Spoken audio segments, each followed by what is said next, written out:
চ্যাপ্টারে বিভিন্ন জায়গায় কাজে লাগবে। তো সেইগুলো আমরা একটু দেখে নেব। ইলেকট্রোম্যাগনেটিক রেডিয়েশন, তড়িৎ চুম্বকীয় বিকিরণ। তো তড়িৎ চুম্বকীয় বিকিরণ কি? তড়িৎ চুম্বকীয় বিকিরণ হচ্ছে এক ধরনের শক্তি, যেটা আমরা আমাদের চারপাশে কিন্তু আমাদের পরিলক্ষিত হয়, চোখে হয়তো দেখতে পাই না, কিন্তু আমাদের চারপাশে এই বিকিরণ বা এই শক্তি পরিলক্ষিত হয়। এই যে দৃশ্যমান আলো, সূর্যের আলো, যেটা দৃশ্যমান আলো, এক্স রশ্মি, গামা রশ্মি, ইনফ্রারেড রশ্মি, আয়া রশ্মি, কসমিক রশ্মি, এই বিভিন্ন প্রকার যে রশ্মি বা বিভিন্ন প্রকার যে শক্তি আছে, এগুলো সবই হচ্ছে তড়িৎ চুম্বকীয় বিকিরণের উদাহরণ। তো মেইনলি তড়িৎ চুম্বকীয় বিকিরণ বলতে কি বোঝায়? তড়িৎ চুম্বকীয় বিকিরণ হচ্ছে এক ধরনের শক্তি, যেটা কি হয়, কোনো একটা চার্জ পার্টিকেল, কোনো একটা আধানযুক্ত কণা যখন শূন্য মাধ্যম বা কোনো জড় মাধ্যমের মধ্য দিয়ে মুভমেন্ট হয়, কোনো আধানযুক্ত কণার যখন শূন্য মাধ্যম বা কোনো জড় মাধ্যমের মধ্য দিয়ে মুভমেন্ট হয়, নরণচরণ হয়, তখন এই ধরনের বিকিরণ সাধারণত নিঃসৃত হয়। বা কোনো তড়িৎ ক্ষেত্র বা চৌম্বক ক্ষেত্রের অসিলেশনের ফলে, অর্থাৎ আবর্তনের ফলে বা মুভমেন্টের ফলে বা নড়াচড়ার ফলে সাধারণত এই ধরনের বিকিরণ দেখতে পাওয়া যায় বা এই ধরনের বিকিরণ নিঃসৃত হয়। তো এই উদাহরণ আমি বললাম, এই যে দৃশ্যমান আলো, দৃশ্যমান আলো একটা হচ্ছে তড়িৎ চুম্বকীয় বিকিরণ, অর্থাৎ যে আলো আমরা দেখছি, আল্ট্রাভায়োলেট রিজিয়ন বা আল্ট্রাভায়োলেট রে রশ্মি, ইউভি রশ্মি বলা হয়, যে দৃশ্যমান আলো, সেটা একটা তড়িৎ চুম্বকীয় বিকিরণ। এক্স রশ্মি, এক্স রশ্মির সঙ্গে তোমরা পরিচিত, এক্স রশ্মি, গামা রশ্মি, ইনফ্রারেড রশ্মি বা আয়া রশ্মি, কসমিক রশ্মি, এরকম 7 প্রকার তড়িৎ চুম্বকীয় বিকিরণ আছে। তো এই তড়িৎ চুম্বকীয় বিকিরণগুলো মেইনলি তরঙ্গের আকারে বিস্তার লাভ করে। মানে এই যে শক্তি, তড়িৎ চুম্বকীয় বিকিরণ মানে ভাববে এটা হচ্ছে এক ধরনের শক্তি। তো এই শক্তিটা মেইনলি তরঙ্গের আকারে বিস্তার লাভ করে। তরঙ্গের তত্ত্ব বা তরঙ্গ প্রপার্টি আমরা কিছুটা পড়েছি, ক্লাস 9-10-এ ছিল। তো এই শক্তি তরঙ্গের আকারে বিস্তার লাভ করে। এবার তোমরা জানো যে প্রত্যেক প্রকার তরঙ্গের একটা তরঙ্গ দৈর্ঘ্য থাকে, কম্পাঙ্ক থাকে, তরঙ্গ বেগ থাকে, তরঙ্গ সংখ্যা থাকে। এগুলো হচ্ছে তরঙ্গ সম্পর্কিত কয়েকটা রাশি: তরঙ্গ দৈর্ঘ্য, কম্পাঙ্ক, তরঙ্গ বেগ, তরঙ্গ সংখ্যা। তাহলে তড়িৎ চুম্বকীয় বিকিরণ যেহেতু তরঙ্গের আকারে বিস্তার লাভ করে, তাহলে এই প্রকার শক্তিও এই তরঙ্গ দৈর্ঘ্য, কম্পাঙ্ক, তরঙ্গ বেগ, তরঙ্গ সংখ্যা এগুলো দেখতে পাওয়া যায়। যেমন শব্দের ক্ষেত্রে, শব্দ ছিল একটা তরঙ্গ, শব্দ তরঙ্গের আকারে বিস্তার লাভ করে, শব্দের তরঙ্গ দৈর্ঘ্য পড়েছে তোমরা, কম্পাঙ্ক, তরঙ্গ বেগ, তরঙ্গ সংখ্যা ছিল। একই রকম ভাবে তড়িৎ চুম্বকীয় বিকিরণেরও কিন্তু যেহেতু তরঙ্গের আকারে বিস্তার লাভ করে, এরও তরঙ্গ দৈর্ঘ্য আছে, কম্পাঙ্ক আছে, তরঙ্গ বেগ আছে, তরঙ্গ সংখ্যা আছে। তো এই টার্মগুলো একটু আমরা যদিও পড়েছি, একবার বলে দিয়ে আমি। তরঙ্গ দৈর্ঘ্য কাকে বলে? তরঙ্গ দৈর্ঘ্য কোনো একটা তরঙ্গে কি হয়, পরপর অবস্থিত যে দুটো শীর্ষ, তরঙ্গগুলোকে সাধারণত এইভাবে দেখানো হয়। আমি জাস্ট একটা দেখিয়েছি, এই এই এখান থেকে শুরু হলো, শুরু হয়ে এইখানে গিয়ে শেষ হলো, এটা একটা তরঙ্গ, তারপর আবার শুরু হলো, আবার শেষ হলো, আবার শুরু হলো, আবার শেষ হলো, এইভাবে কন্টিনিউ চলতে থাকে। তো পরপর দুটো শীর্ষ, এগুলোকে বলা হচ্ছে শীর্ষবিন্দু তরঙ্গ। পরপর দুটো শীর্ষবিন্দুর মাঝের যে দূরত্ব, সেটাকে বলা হচ্ছে তরঙ্গ দৈর্ঘ্য। এটাকে সাধারণত গ্রিক ল্যামডা অক্ষর দ্বারা প্রকাশ করা হয়। কোন একটা তরঙ্গের পরপর দুটো শীর্ষের মধ্যে দূরত্বকে বলা হচ্ছে তরঙ্গ দৈর্ঘ্য। একে সাধারণত ল্যামডা দিয়ে প্রকাশ করা হয়। তো এই তরঙ্গ দৈর্ঘ্য, যেহেতু এটা দৈর্ঘ্য, তাহলে এর একটা একক থাকবে। দৈর্ঘ্যের এককগুলোই সাধারণত তরঙ্গ দৈর্ঘ্যের একক হয়। মিটার, সেন্টিমিটার সাধারণত এক্ষেত্রে দেখা যায় না, কারণ তরঙ্গ দৈর্ঘ্যের মানে মানটা যেহেতু খুবই কম, সাধারণত এটা অ্যাংস্ট্রম এককে বেশি প্রকাশ করা হয়। 1 অ্যাংস্ট্রম মানে কত? 10⁻⁻8 সেন্টিমিটার। অ্যাংস্ট্রম এককে বা মাইক্রোমিটার, 1 মাইক্রোমিটার মানে 10⁻⁻6 মিটার। ন্যানোমিটার, 1 ন্যানোমিটার মানে 10⁻⁹ মিটার। তো অ্যাংস্ট্রম, মাইক্রোমিটার, ন্যানোমিটার এই সমস্ত এককে সাধারণত তরঙ্গ দৈর্ঘ্যকে প্রকাশ করা হয়। আচ্ছা, তাহলে এইগুলো তরঙ্গ দৈর্ঘ্য। সিমিলারলি কম্পাঙ্ক কাকে বলে? কম্পাঙ্ক তোমরা পড়েছো যে কোনো একটা বিন্দুর মধ্য দিয়ে, কোনো একটা বিন্দুকে যদি পার্টিকুলার একটা বিন্দু আমরা ধরে নিই, একটা পার্টিকুলার বিন্দু যদি আমরা দিই, তাহলে একটা বিন্দুর মধ্য দিয়ে প্রতি সেকেন্ডে যতগুলো তরঙ্গ অতিক্রম করে, ধরো কোনো একটা অঞ্চলে একটা বিন্দুকে আমি কনসিডার করে নিলাম, তাহলে এই বিন্দুর মধ্য দিয়ে প্রতি সেকেন্ডে যতগুলো তরঙ্গ কি হবে পাস করবে, যতগুলো তরঙ্গ অতিক্রম করবে, সেই সংখ্যাটাকে বলা হচ্ছে কম্পাঙ্ক। হ্যাঁ, এবং এর একক সাধারণত হার্জ, এইচজেড বা সিপিএ, সাইকেলস পার সেকেন্ডে প্রকাশ করা হয়। সাইকেলস পার সেকেন্ড বা হার্জ এককে কম্পাঙ্কের এককে প্রকাশ করা হয়। আচ্ছা, তাহলে এই হলো কম্পাঙ্ক। তরঙ্গ বেগ, যে কোনো জিনিসের বেগ মানে আমরা বুঝি কি, যে প্রতি সেকেন্ডে কতটা দূরত্ব সে অতিক্রম করবে। তাহলে তরঙ্গ বেগ বলতে কাকে বলে?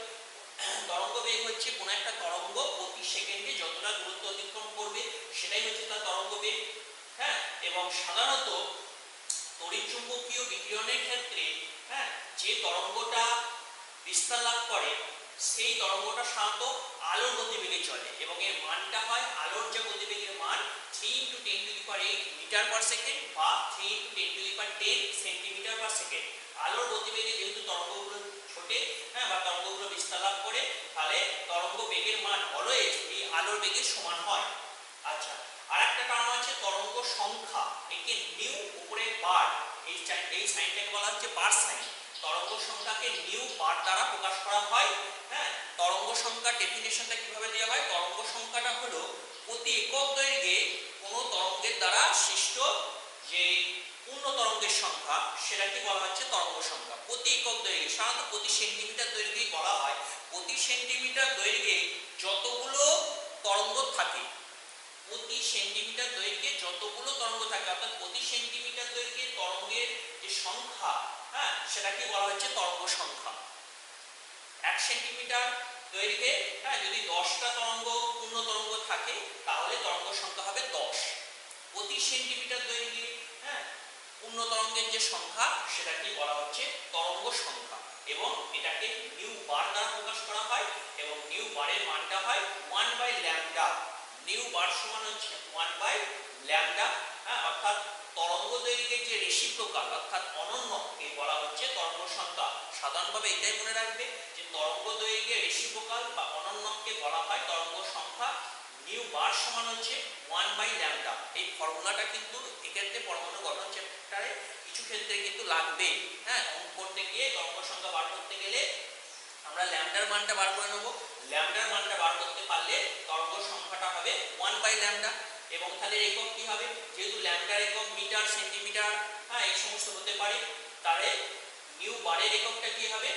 সেন্টিমিটার ইনভার্স বা মিটার ইনভার্স আমরা বলতে পারি, বা অ্যাংস্ট্রম, মাইক্রোমিটার বা ন্যানোমিটারে যদি ল্যামডার এককটা প্রকাশ করা হয় তাহলে তত ইনভার্স হয়ে যাবে। যেমন ল্যামডা একক হবে তত ইনভার্স হবে তরঙ্গ সংখ্যার একক। তো এই হলো তরঙ্গ সংখ্যা। আচ্ছা, আর কি আরেকটা খুব গুরুত্বপূর্ণ সম্পর্ক, হ্যাঁ, এই সম্পর্কটার প্রমাণ হয়তো ফিজিক্সে তোমরা পড়বে, আমি জাস্ট যেগুলো কাজে লাগবে সেগুলো এক ঝলক বলে চলে যাব। আচ্ছা, তরঙ্গ দৈর্ঘ্য, কম্পাঙ্ক আর তরঙ্গ বেগ, এই যে তিনটে রাশি, এদের মধ্যে একটা খুব গুরুত্বপূর্ণ সম্পর্ক আছে, সি সমান হচ্ছে নিউ ইনটু ল্যামডা হয়। হ্যাঁ, এই সম্পর্কটা খুব গুরুত্বপূর্ণ, বিভিন্ন জায়গায় এখানে লাগবে। তরঙ্গের যে তরঙ্গ বেগ সেটা সমান হয় কম্পাঙ্ক ইনটু তরঙ্গ দৈর্ঘ্য। তরঙ্গ বেগ সমান কম্পাঙ্ক ইনটু তরঙ্গ দৈর্ঘ্য। সি সমান হচ্ছে নিউ ইনটু ল্যামডা। তো এই সম্পর্ক থেকে আমরা কি করতে পারবো? যে কোনো দুটো রাশির মান যদি জানা থাকে, তৃতীয় রাশিটার মান আমরা বার করতে পারবো। এবার সি এর মান তো অলওয়েজ জানাই, কারণ সি এর মান সবসময় আলোর বেগ হবে 3 × 10⁸ মিটার পার সেকেন্ড। তাহলে নিউ বা ল্যামডার মধ্যে কোনো একটা মান যদি জানা থাকে তাহলে অন্য রাশিটার মান এই সম্পর্ক থেকে আমরা কিন্তু খুব সহজেই বার করতে পারবো। এই যে তড়িৎচুম্বকীয় বিকিরণ, এই তড়িৎচুম্বকীয় বিকিরণ সংক্রান্ত বিজ্ঞানী ম্যাক্সওয়েল একটা তত্ত্ব দেন। তড়িৎচুম্বকীয় বিকিরণের প্রকৃতি গবেষণা করে তিনি কিছু মতবাদ দেন, যেগুলোকে তত্ত্ব আকারে সাজানো হয়েছে এইভাবে। তো বিজ্ঞানী ম্যাক্সওয়েল তার তড়িৎচুম্বকীয় তরঙ্গের তত্ত্বে যে যে ঘটনাগুলো বলেছিলেন সেগুলো হলো যে তিনি বললেন তড়িৎচুম্বকীয় বিকিরণের শক্তির শোষণ বা বিকিরণ নিরবিচ্ছিন্নভাবে ঘটে। হ্যাঁ, এই যে তড়িৎচুম্বকীয় বিকিরণ বলছে, এই যে তড়িৎচুম্বকীয় বিকিরণের যে শক্তি বলছি, সেই শক্তির শোষণ হবে, যেমন কোনো বস্তু দ্বারা শক্তির শোষণ বা বিকিরণ হবে সেটা নিরবিচ্ছিন্নভাবে ঘটবে, অর্থাৎ কন্টিনিউয়াসলি ঘটবে, বিচ্ছিন্নভাবে নয় যে একটু শক্তি শোষণ করলো তারপরে একটু রেস্ট নিল তারপর আবার আবার শক্তি শোষণ করবে, এরকম নয়। তড়িৎচুম্বকীয় বিকিরণের শক্তির শোষণ বা বিকিরণটা হবে নিরবিচ্ছিন্ন। এটা 1 নম্বর। নাম্বার 2 হচ্ছে এই যে শক্তি বিস্তারের জন্য কোনো জড় মাধ্যমের প্রয়োজন হবে না। তড়িৎচুম্বকীয় বিকিরণের যে শক্তি অর্থাৎ তরঙ্গ, তড়িৎচুম্বকীয় বিকিরণ আমি বললাম তরঙ্গের আকারে বিস্তার লাভ করে, তাহলে এই তরঙ্গের বিস্তারের জন্য কোনো জড় মাধ্যমের প্রয়োজন হবে না, অর্থাৎ শূন্য মাধ্যমের মধ্যে দিয়েও তরঙ্গ কিন্তু অবাধে কি হতে পারবে, বিস্তার লাভ করতে পারবে। সেটা শূন্য মাধ্যম, জড় মাধ্যম, যে কোনো মাধ্যমের মধ্য দিয়ে কিন্তু তরঙ্গ বিস্তার লাভ করতে হবে, কোনো রকম জড় মাধ্যমের প্রয়োজন হয় না। নাম্বার 3 হচ্ছে শোষিত বা বিকিরিত শক্তি তরঙ্গের আকারে বিস্তার লাভ করবে, যেটা আগে আমি বলে দিয়েছি। হ্যাঁ, এই যে শক্তিগুলো সাধারণত তরঙ্গের আকারে বিস্তার লাভ করে। আর নাম্বার 4 হচ্ছে এই তরঙ্গের বেগের মান আলোর বেগের সমান হয়, যেটা আমি আগেই বললাম, অর্থাৎ 3 × 10⁸ মিটার/সেকেন্ড এই গতিবেগে কিন্তু তরঙ্গ ছোটে। আর নাম্বার 5 হচ্ছে এই যে শক্তি বিকিরিত হচ্ছে, এই বিকিরিত শক্তির বর্ণটা তরঙ্গ দৈর্ঘ্যের উপর নির্ভরশীল। তরঙ্গ দৈর্ঘ্যের মানটা কত তার উপর ভিত্তি করে কিন্তু বিকিরিত শক্তির বর্ণটা নির্ভর করবে। যেমন তোমরা VGY/OR পড়েছো, ভায়োলেট, ইন্ডিগো, ব্লু, হ্যাঁ, গ্রিন, অরেঞ্জ, এই যে বিভিন্ন আলোগুলো তোমরা দেখেছো, এই আলোগুলোর কিন্তু এক একটা শক্তির রেঞ্জ আছে। সেই শক্তির রেঞ্জ অনুযায়ী কিন্তু তার আলোটা দেখতে পাওয়া যায়, এবং প্রত্যেক প্রকার শক্তির একটা তরঙ্গ দৈর্ঘ্য আছে। হ্যাঁ, ভায়োলেট বলো, ইন্ডিগো বলো, ব্লু বলো, অরেঞ্জ বলো, প্রত্যেক প্রকার আলোর একটা নির্দিষ্ট তরঙ্গ দৈর্ঘ্য আছে। নির্দিষ্ট যেমন শক্তি আছে, নির্দিষ্ট তরঙ্গ দৈর্ঘ্য আছে। তাহলে তার তরঙ্গ দৈর্ঘ্যটা কত হবে তার উপর ভিত্তি করে বিকিরিত শক্তির বর্ণটা নির্ভর করবে। তাহলে এটাও হচ্ছে একটা ম্যাক্সওয়েলের তড়িৎচুম্বকীয় তরঙ্গের তত্ত্বের বক্তব্য। তো যাই হোক, এই সমস্ত বিষয়গুলো তড়িৎচুম্বকীয় তরঙ্গ সংক্রান্ত এই তত্ত্বটা বিজ্ঞানী ম্যাক্সওয়েল দিয়েছিলেন। হ্যাঁ, এবং এই যে তার তত্ত্বের উপর ভিত্তি করে আলোর প্রতিফলন, প্রতিসরণ, তারপর ব্যতিচার, এই সমস্ত ঘটনাগুলো খুব নিখুঁতভাবে ব্যাখ্যা করতে সমর্থ হয়েছিলেন। আলোর প্রতিফলন, প্রতিসরণ, হ্যাঁ, ব্যতিচার, বিচ্ছুরণ, এই সমস্ত যে ধর্মগুলো তোমরা জানো, এগুলো এই তরঙ্গ তত্ত্বের সাহায্যে খুব সুন্দরভাবে কিন্তু ব্যাখ্যা করা যায়।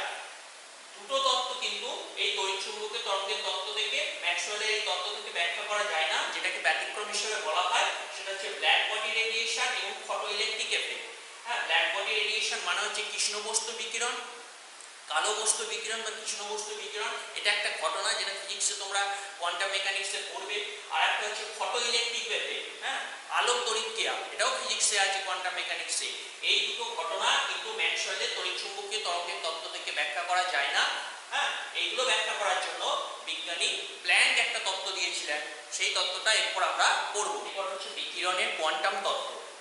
তো বিজ্ঞানী ম্যাক্সওয়েল যে তড়িৎচুম্বকীয় তরঙ্গের তত্ত্ব দিয়েছিল সেটা কৃষ্ণবস্তুর রেডিয়েশন, হ্যাঁ, কৃষ্ণবস্তুর বিকিরণ বা ফটো ইলেকট্রিক এফেক্ট, আলোক তড়িৎক্রিয়া ইত্যাদি ঘটনা সুস্পষ্টভাবে ব্যাখ্যা দিতে সমর্থ হয়েছিল না। হ্যাঁ, সেই ব্যাখ্যা দেওয়ার জন্য বিজ্ঞানী ম্যাক্স প্ল্যাঙ্ক 1900 খ্রিস্টাব্দে একটা তত্ত্ব দিলেন, যেটাকে বলা হচ্ছে বিকিরণের কোয়ান্টাম তত্ত্ব। তো এই তত্ত্বে তিনি কি বললেন? বিজ্ঞানী প্ল্যাঙ্ক বললেন যে কোনো বস্তু দ্বারা এই যে শক্তি শোষণ বা বিকিরণ সেটা নিরবিচ্ছিন্নভাবে ঘটে না। যেটা ম্যাক্সওয়েল বলেছিলেন যে নিরবিচ্ছিন্নভাবে ঘটে, সেটা তিনি বাতিল করে দিলেন এবং বলে দিলেন যে কোনো বস্তু দ্বারা শক্তির শোষণ বা বিকিরণ নিরবিচ্ছিন্নভাবে ঘটে না, অর্থাৎ কন্টিনিউয়াসলি ঘটে না, বিচ্ছিন্নভাবে ঘটে। এবং এই শোষণ বা বিকিরণ সর্বদাই একটি নির্দিষ্ট স্বল্প পরিমাণ শক্তির পূর্ণ সংখ্যার গুণিতকে ঘটে। এই যে বস্তু দ্বারা শক্তির শোষণ বা বিকিরণ হবে, হ্যাঁ, সেই শোষণ বা বিকিরণটা একটা নির্দিষ্ট স্বল্প পরিমাণ শক্তির পূর্ণ সংখ্যার গুণিতকে ঘটবে। নির্দিষ্ট স্বল্প পরিমাণ শক্তিটা কি বলা হচ্ছে? কোয়ান্টাম। এক কোয়ান্টাম, হ্যাঁ, মানে হচ্ছে কত? এক কোয়ান্টামের একটা নির্দিষ্ট মান থাকবে এবং সেই কোয়ান্টামের পূর্ণ সংখ্যার গুণিতকে ঘটবে। শক্তির শোষণ বা বিকিরণটা কি হচ্ছে? একটা নির্দিষ্ট স্বল্প পরিমাণ শক্তি, যেটাকে বলা হচ্ছে কোয়ান্টাম। সেই কোয়ান্টামের পূর্ণ সংখ্যার গুণিতকে ঘটবে। এবং আলোর ক্ষেত্রে কোয়ান্টামটা কি বলা হচ্ছে? ফোটন। অর্থাৎ এই নির্দিষ্ট যে স্বল্প পরিমাণ শক্তি, যদি সেই মানে সেই রশ্মিটা যদি আলোক রশ্মি হয়, আলোর ক্ষেত্রে এটাকে বলা হবে ফোটন। এবং এই কোয়ান্টামের মান কত? এই কোয়ান্টামের মান দেখো, একটা নির্দিষ্ট যে স্বল্প পরিমাণ শক্তি সেটাকে বলা হচ্ছে h নিউ। হ্যাঁ, এবং এবং এই এইচ নিউটা কিভাবে হলো? বিজ্ঞানী প্ল্যাঙ্ক বললেন যে এই যে প্রতি কোয়ান্টাম যে শক্তি, প্রতি কোয়ান্টামে যে পরিমাণ শক্তি থাকবে তার বিকিরিত বা শোষিত তরঙ্গের কম্পাঙ্কের সমানুপাতিক হবে। শোষিত বা বিকিরিত শক্তির কম্পাঙ্ক যদি নিউ হয় তাহলে ই সমানুপাতিক নিউ হবে, এটা বিজ্ঞানী ম্যাক্স প্ল্যাঙ্ক তার তত্ত্বে বললেন। তাহলে ই সমানুপাতিক যদি নিউ হয়, সমানুপাতিক চিহ্নকে সমান দিলে একটা ধ্রুবক বসে, সেই ধ্রুবকটাকে তিনি এইচ বললেন এবং একটা সমীকরণ তিনি প্রতিষ্ঠা করলেন, ই সমান হচ্ছে এইচ নিউ। এই ই সমান এইচ নিউ, এই সমীকরণটাকে বলা হচ্ছে প্ল্যাঙ্কের সমীকরণ। এবং এই এইচ টার্মটা তিনি যে অন্তর্ভুক্ত করলেন এটাকে তার নামানুসারে বলা হয় প্ল্যাঙ্কের ধ্রুবক। এবং এই ধ্রুবকের একটা নির্দিষ্ট মান আছে, সেই মানটাও তিনি বার করে দেখালেন। 6.626 into 10⁻⁻27 erg second. 6.626 into 10⁻⁻27 erg second, বা এটাকে যদি জুলে করা হয় তাহলে 10⁻34 জুল সেকেন্ড হবে। ঠিক আছে? তো এই প্ল্যাঙ্কের কনস্ট্যান্টের একটা নির্দিষ্ট মান আছে এবং এই মানটা মুখস্থ রাখতে হবে, কারণ এই চ্যাপ্টার অঙ্কের ক্ষেত্রে এইচ এর মান বিভিন্ন জায়গায় বসাতে হবে। তো ই সমান এইচ নিউ, এটাকে বলা হচ্ছে প্ল্যাঙ্কের সমীকরণ। তাহলে এইচ নিউটা হচ্ছে স্বল্প পরিমাণ শক্তি। এই যে স্বল্প পরিমাণ শক্তির কথা এখানে বললাম, এইচ নিউটা হচ্ছে সেই স্বল্প পরিমাণ শক্তি। এই স্বল্প পরিমাণ শক্তি অর্থাৎ এটাকে বলা হচ্ছে এক কোয়ান্টাম, বা আলোর ক্ষেত্রে এটাকে বলা হচ্ছে এক ফোটন। তাহলে এই এক কোয়ান্টামের মানটাই হচ্ছে এইচ নিউ, এবং এর পূর্ণ সংখ্যার গুণিতকে কোনো বস্তু দ্বারা শক্তির শোষণ বা বিকিরণটা ঘটবে। এই এইচ নিউ এর পূর্ণ সংখ্যার গুণিতকে বস্তু দ্বারা শক্তির শোষণ বা বিকিরণটা ঘটবে। অর্থাৎ পূর্ণ সংখ্যার গুণিতক মানে এইচ নিউ এই আকারে হতে পারে, বা 2h নিউ হতে পারে, বা 3h নিউ হতে পারে, বা 4h নিউ এইভাবে হতে পারে। পূর্ণ সংখ্যার গুণিতক হতে হবে। কখনই 0.5h নিউ বা 2.5 বা 3.5 এরকম ফ্র্যাকশনাল বা ভগ্নাংশ হবে না। পূর্ণ সংখ্যার গুণিতকে, এইচ নিউ এর পূর্ণ সংখ্যার গুণিতকে কোনো বস্তু দ্বারা শক্তির শোষণ বা বিকিরণটা সর্বদাই ঘটবে, নিরবিচ্ছিন্নভাবে ঘটবে না। আচ্ছা, এরপর যেটা আমাদের পড়তে হবে সেটা হচ্ছে হাইড্রোজেনের রেখা বর্ণালী, line spectra of hydrogen atom. তো হাইড্রোজেনের রেখা বর্ণালী, আমি হাইড্রোজেনের রেখা বর্ণালী কথা ওই এর আগে রাদারফোর্ডের যে পরমাণু মডেল ছিল সেখানে ব্যতিক্রমে একটা ঘটনা আমি বলেছিলাম যে যদি নিরবিচ্ছিন্নভাবে শক্তি বিকিরণ করে ইলেকট্রনগুলো তাহলে পরমাণুর যে বর্ণালী পাওয়া উচিত সেটা নিরবিচ্ছিন্ন বর্ণালী পাওয়া উচিত, কিন্তু বাস্তব ক্ষেত্রে সেটা রেখা বর্ণালী পাওয়া যায়। সেই রেখা বর্ণালীর বিষয়টা ওখানে কিন্তু উল্লেখ করেছিলাম। তো এবার হাইড্রোজেন পরমাণুর ক্ষেত্রে দেখা গেছে পরীক্ষা করে যে হাইড্রোজেনের রেখা বর্ণালী কিভাবে কি পাওয়া যায় সেই সংক্রান্ত টপিক নিয়ে আমরা আলোচনা করব। তো কিছু পরিমাণ হাইড্রোজেন গ্যাস নিয়ে যদি তড়িৎমক্ষণ নল বা ডিসচার্জ টিউবের মধ্যে কিছু পরিমাণ হাইড্রোজেন গ্যাস রেখে যদি উত্তপ্ত করা হয়, উত্তপ্ত করার পর যখন সেটা ঠান্ডা অবস্থায় আসবে তখন কি করবে? সে শক্তি বিকিরণ করবে।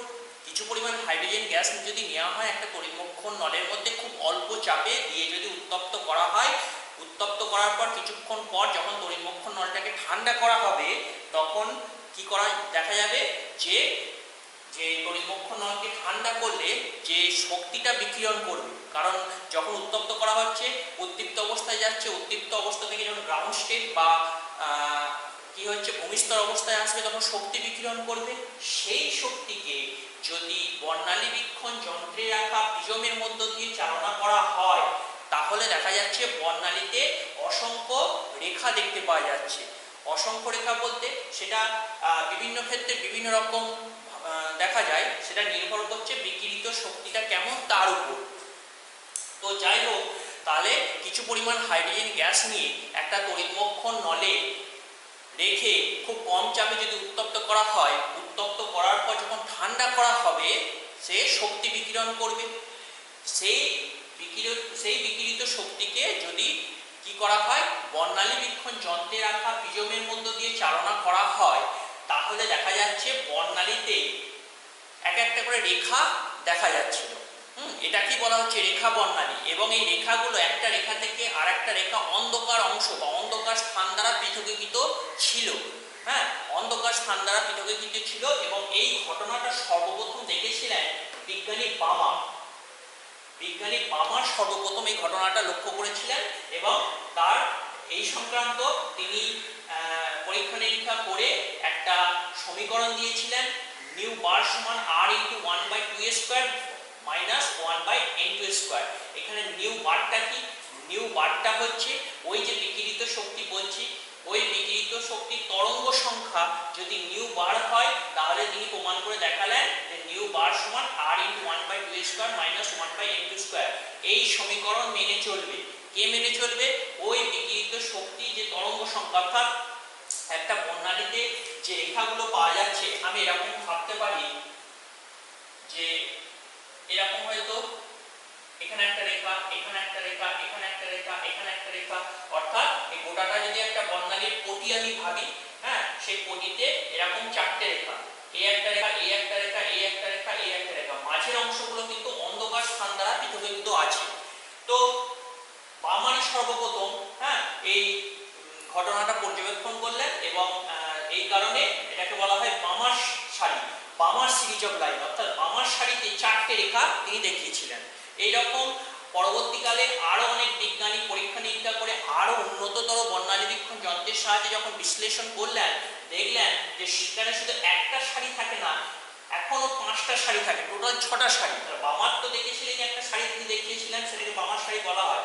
পরবর্তীকালে বিজ্ঞানীরা আরো উন্নততর বর্ণালীবীক্ষণ যন্ত্রের সাহায্যে বিশ্লেষণ করে দেখলেন যে ওই যে বিকিরিত শক্তি, ওই বিকিরিত শক্তিকে যদি উচ্চতর, হ্যাঁ, বা আরো উন্নততর, আরো মডার্ন বর্ণালীবীক্ষণ যন্ত্রের মধ্যে চালনা করা হয়, সেখানে বামার সারি ছাড়াও আরো 5টা সারি অস্তিত্ব তারা দেখলেন। এবং এই 5টা সারি হলো লাইম্যান সারি, পার্সেন সারি, ব্র্যাকেট সারি, ফুন্ট সারি, হামফ্রে সারি। এবং প্রত্যেক এই যে নামগুলো বললাম প্রত্যেকজনই হচ্ছে এক একজন বিজ্ঞানী। লাইম্যান যে সারিটা আবিষ্কার করেছিলেন তিনি তার মতো করে পরীক্ষা নিরীক্ষা করে যে সারিটা দিয়েছিলেন সেটাকে হচ্ছে লাইম্যান সারি। সিমিলারলি পার্সেন সারি, ব্র্যাকেট সারি, ফুন্ট সারি, হামফ্রে সারি। টোটাল 6 প্রকার সারি দেখা যায়। অর্থাৎ এইটা হচ্ছে একটা সারি, যে সারিতে 4টে রেখা বর্ণালী দেখা যাচ্ছে। সেরকম লাইম্যান সারিতেও বেশ কিছু রেখা থাকবে, পার্সেন সারিতেও বেশ কিছু রেখা থাকবে, ব্র্যাকেট সারিতেও বেশ কিছু রেখা থাকবে, ফুন্ট সারিতেও বেশ কিছু রেখা থাকবে, হামফ্রে সারিতেও বেশ কিছু রেখা থাকবে। বামার সারিটা একমাত্র দৃশ্যমান অঞ্চলে দেখা যায়। দৃশ্যমান অঞ্চল বলতে আমরা যে অঞ্চলে দেখি, কোনো বস্তুকে দেখি, হ্যাঁ, আমরা যে অঞ্চলে অবস্থান করি সেটা হচ্ছে দৃশ্যমান অঞ্চল, হ্যাঁ, এটাকে বলা হচ্ছে ভিজিবল রিজিয়ন, হ্যাঁ, বা আল্ট্রাভায়োলেট রিজিয়ন। বাকি এই যে লাইম্যান সারি, পার্সেন সারি, ব্র্যাকেট সারি, ফুন্ট সারি, হামফ্রে সারি একটাও কিন্তু দৃশ্যমান অঞ্চলে দেখা যায় না। সেই জন্য এই ধরনের সারি খালি চোখে কিন্তু দেখা যায় না।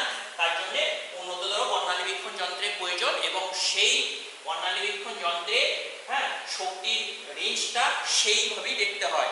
সাধারণত এই যে সারিগুলো আছে, এই সারিগুলো, হ্যাঁ, অতিবেগুনি রশ্মি অঞ্চল বা ইনফ্রারেড রশ্মি অঞ্চল, এই সমস্ত অঞ্চলে দেখতে পাওয়া যায়। তো যাই হোক, তাহলে এই বাকি বিজ্ঞানীরাও দেখলেন যে বামার যে সারিটা দিয়েছিলেন, তার যে সমীকরণ দিয়েছিলেন, বাকি সারির প্রত্যেকটা রেখাও এই সমীকরণের মধ্যেই মেনটেন করে চলে। হ্যাঁ, লাইম্যান সারির ক্ষেত্রে, হ্যাঁ, বিজ্ঞানী লাইম্যান দেখালেন যে লাইম্যান সারির প্রত্যেকটা রেখা বর্ণালীর প্রত্যেকটা রেখার তরঙ্গ সংখ্যাটা r into 1/1 square minus 1/n2 square এটা হয়। পার্সেন সারিতে বিজ্ঞানী পার্সেন দেখালেন নিউ বার সমান r into 1/3 square minus 1/n3 square. Bracket সারিতে বিজ্ঞানী ব্র্যাকেট দেখালেন নিউ বার সমান r into 1/4 square minus 1/n4 square. তাহলে, হ্যাঁ, আস্তে আস্তে দেখো বাড়ছে। প্রথমে এই সংখ্যাটা, প্রথমে 1 ছিল, তারপর 2, তারপর 3, তারপর 4। ফুন্ট সারির ক্ষেত্রে নিউ বার সমান r into 1/5 square minus 1/n5 square. Humphrey সারির ক্ষেত্রে নিউ বার সমান r into 1/6 square minus 1/n6 square. তাহলে এইভাবে, হ্যাঁ, বিভিন্ন বিজ্ঞানী দেখালেন যে হাইড্রোজেন পরমাণু যাতে কিনা একটা ইলেকট্রন থাকে, সেই একটা ইলেকট্রনকে তড়িৎমক্ষণ নলে উদ্দীপ্ত করে সে যখন গ্রাউন্ড স্টেটে ফিরে আসে তখন শক্তি বিকিরণ করে। সেই বিকিরিত শক্তিকে উন্নততর বর্ণালীবীক্ষণ যন্ত্রের মধ্য দিয়ে পাস করিয়ে যদি তার বর্ণালী পর্যবেক্ষণ করা যায়, তাহলে দেখা যাচ্ছে সেই বর্ণালীতে 6টা সিরিজ অফ লাইন পাওয়া যাচ্ছে এবং প্রত্যেকটা বর্ণালীতে একাধিক রেখা আছে। যেমন বামা দেখালেন 4টে রেখা, লাইম্যান সিরিজ অফ লাইনের ক্ষেত্রে সেখানে বেশ কিছু রেখা আছে, পার্সেন সিরিজ অফ লাইনের ক্ষেত্রে বেশ কিছু রেখা আছে। এরকম প্রত্যেকটা সারিতে একাধিক রেখা আছে, তাহলে এটা একটা সারি, তারপর একটা লাইন সারি, একটা পার্সেন্ট সারি, একটা ব্র্যাকেট সারি, এইরকম ছখানা সারি দেখা যায় হাইড্রোজেন পরমাণুর যে বর্ণালী সেই বর্ণালীতে। তো এবং প্রত্যেকটার ক্ষেত্রে একটা করে সমীকরণ দেওয়া হয়েছে। এই সমীকরণগুলো কি সংক্রান্ত? ওই যে সারিগুলো আছে ওই সারির প্রত্যেকটা রেখা এই সমীকরণগুলো মেনে চলবে, অর্থাৎ সারির যে তরঙ্গ সংখ্যা, রেখাগুলোর যে তরঙ্গ সংখ্যা, সেই তরঙ্গ সংখ্যাটা এই সমীকরণ মেনে চলবে। তাই এই যে ছটা সমীকরণ বললাম, এই ছটা সমীকরণকে যদি একটা সাধারণ সমীকরণ দ্বারা লিখতে হয় তাহলে 1 square 2 square 3 square 4 square 5 square 6 square, এখানে এই যে ভ্যালুগুলো বললাম এগুলোকে কি করতে হবে, এগুলোকে আমি সাধারণভাবে 1/n1 এর স্কয়ার বললাম। এবং তাহলে নিউ বার সমান হচ্ছে হাইড্রোজেন পরমাণুর যে কোনো বর্ণালীর ক্ষেত্রে, হ্যাঁ, নিউ বার সমান r * 1/n1 এর স্কয়ার মাইনাস 1/n2 স্কয়ার, এটা লেখা যায়। যেখানে n1 এর মান 1 2 3 4 5 6 হবে, n2 এর মান হবে 2 3 4 5 6 7, অর্থাৎ n1 এর মান যা হবে n2 এর মান তার থেকে এক বেশি হবে। n1 এর মান যা হবে, অর্থাৎ n1 এর মান যদি 1 বসায় n2 এর মান 2 বসাতে হবে, n1 এর মান যদি 2 বসায় n2 এর মান 3 বসাতে হবে, n1 এর মান যদি 3 বসায় n2 এর মান 4 বসাতে হবে। অর্থাৎ এই n1 এর মান যা বসাবো n2 এর মান তার এক বেশি থেকে শুরু হবে। এই নয় যে n1 এর মান 1 বসালে n2 এর মান 2 বসাতে হবে, 3 ও বসাতে পারি, 4 ও বসাতে পারি, 5 ও বসাতে পারি, 6 ও বসাতে পারি। n1 এর মান যা বসাবো n2 এর মান তার থেকে এক বেশি বসাতে, অন্ততপক্ষে এক বেশি বসাতে হবে।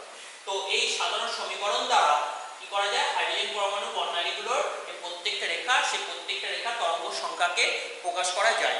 তাহলে এই হাইড্রোজেন পরমাণুর যে এতগুলো সিরিজ অফ লাইন পেলাম, হ্যাঁ, এতগুলো সারি পেলাম, এই সারি পাওয়ার ব্যাখ্যা কিন্তু তখন বিজ্ঞানীরা দিতে পারেনি। পরবর্তীকালে এই সারি ব্যাখ্যা দেওয়া সম্ভব হয়েছিল, হ্যাঁ, এবং এই সংক্রান্ত কিভাবে ব্যাখ্যা দেওয়া হয়েছিল এই লাইনগুলোর ক্ষেত্রে সেটা আমরা পরবর্তীকালে আলোচনা করব। তাহলে আমরা শুধুমাত্র আপাতত এটুকু জানলাম যে কিছু পরিমাণ হাইড্রোজেন গ্যাস রেখে যদি তড়িৎমক্ষণ নলে রেখে উত্তপ্ত করা হয়, উত্তপ্ত করার পর ঠান্ডা করলে ওই হাইড্রোজেন পরমাণুগুলো শক্তি বিকিরণ করবে। সেই শক্তিকে যদি বর্ণালী বীক্ষণ যন্ত্রে রাখা প্রিজমের মধ্য দিয়ে পাস করানো হয়, যদি উন্নততর বর্ণালী বীক্ষণ যন্ত্রে রাখা প্রিজমের মধ্য দিয়ে পাস করানো হয়, তাহলে 6টা সিরিজ অফ লাইন থাকবে।